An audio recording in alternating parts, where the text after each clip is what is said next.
Deməli, mövzu Əhməd Cavadın Səsli Qız poemasıdır. Maraqlıdır, niyə Səsli Qız? Burada, bu əsərdə səs və qız nəyin simvolu kimi göstərilib?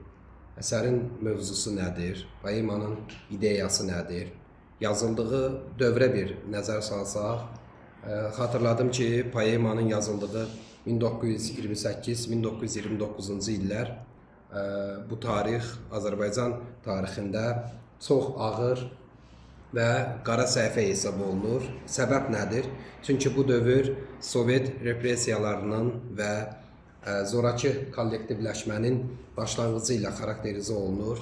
Belə ki, 1918-1920-ci illərdə Azərbaycan Xalq Cümhuriyyəti dövründə çalışmış məmurlar, zabitlər, nazirlər, deputatlar deməli, tam olaraq nəzarət altına alınır və 1928 və 29-cu illərdə adı çəkilən şəxslər, adlarını çəkmədim də, yəni vəzifə olaraq nazir, deputat, zabit və s. əksəriyyəti ya həbs olunurlar, ya sürgünə göndərilirlər, ya da onların siyasi fəaliyyətinə məhdudiyyətlər qoyulur və belə bir mərhələdə, belə bir dönəmdə Əhməd Cavad bu poemanı yazıbdır. Görəsən, bu poemanı yazmaqda müəllifin məqsədi nə idi? Ona da aydınlıq gətirəcəm. Ümumiyyətcə, başqa sözlə bu dövr 1937-ci il repressiya güllələnmələrinin bir hazırlıq mərhələsi kimi xarakterizə olunur. Əhməd Cavad, belə deyək, niyə bu əsəri yazdı, niyə Səsli Qızı yazmağa onu nə vadar etdi? Biz bilirik ki, Əhməd Cavad Cümhuriyyət nəğməkarıdır. Azərbaycan Xalq Cümhuriyyətinin belə deyək, ideoloji tərəfdarı idi və Azərbaycan himninin sözlərinin müəllifidir və təbii ki, belə bir çətin dövrdə ideyaları açıq şəkildə ifadə etmək qorxulu idi. Ona görə də Əhməd Cavad belə deyək, öz fikirlərini simvol və obrazların arxasında gizlədərək ifadə etməyə çalışmışdı və Səsli Qız obrazı ilə müəllif deyir ki, susmaq xilas yolu deyil. Eyni zamanda Əhməd Cavad bu poemada milli ruhun ölmədiyini, xalqın səsinin hələ də yaşadığını göstərir. Ən vacib məqamlardan biri odur ki, Əhməd Cavad bu poema vasitəsilə müasir gəncliyə bir mesaj vermiş olubdur ki, danışmaqdan qorxmayın. Bəs görəsən, bu əsərin mövzusu nədir? Bayaq dediyim kimi, bu poemanın mövzusu nədir? Poemanın mövzusu insanın daxili səsi, azadlıq ehtiyacı, insanın azadlıq ehtiyacı və cəmiyyətin baskısına qarşı mübarizə. Poemanın mövzusu bu təşkil edir. Belə ki, Səsli Qız yalnız adicə bir qız deyil əsərdə, haqsızlığa qarşı dözməyən, danışan vicdanın səsi kimi əsərdə göstərilir. Poemanın ideyası isə budur. Həqiqət susturula bilər, amma yox edilə bilməz. Uşaqlar, bax, yadda saxlayın. Həqiqət susturula bilər, amma yox edilə bilməz. Bu poemanın əsas ideyasıdır.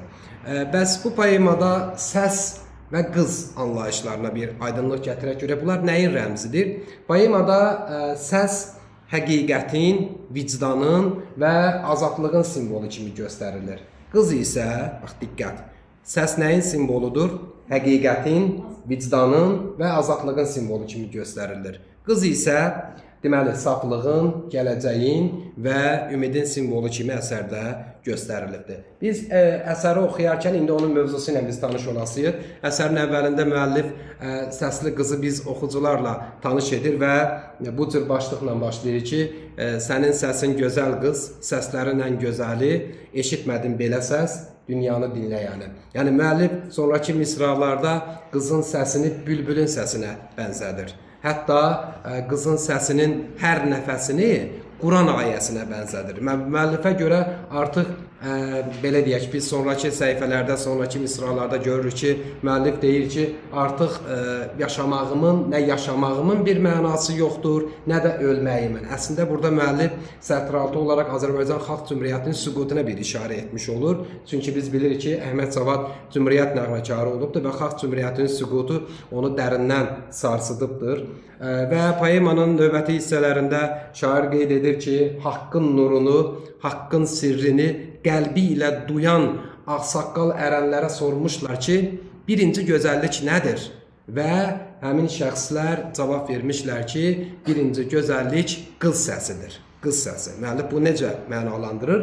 Müəllif o səsli qıza deyir ki, məyər azmı olubdur öz gözəl billur səsi ilə belə deyək, kimsəsizlərin ölümdən geri qaytarmaq. Yəni gözəl qızların billur kimi səslərinin kimsəsiz insanları ölümün cəngindən xilas etməsi azmı olubdur? Ona görə sən susma, oxu deyə müəllif təkidlə belə deyək də, təzyiq göstərir başqa sözlə qıza ki, oxusun. Və biz daha sonra nə görürük? Müəllif səsli qıza bir tarixi hadisəni xatırladır ki, oxudum tarixlərdən ki, biz bir qanitsən hökümdar bəs bir ölkəni amansız eyləmişdir Tayrimar və qanlı mühasirə nə qədər müddət çəkmişdir? 6 aydan biraz çox. Bəli. Və təbii ki, bu mühasirə, bu mübarizə yüz minlərlə, baxın, atılan can yanğısı oxları bir çoxlarını, yəni söhbət məğlub ölkənin gənclərindən gedir, onları sərmişdi yerə, yəni öldürmüşdü. Və bu ölkədə çox maraqlıdır, müəllif qeyd edir ki, işlənməmiş bir cinayət qalmamışdır. Əsərdə qeyd olunur, işlənməmiş bir cinayət qalmamışdır. İndi biz daha sonraki məsələləri, məsələn, sizdən sual cavab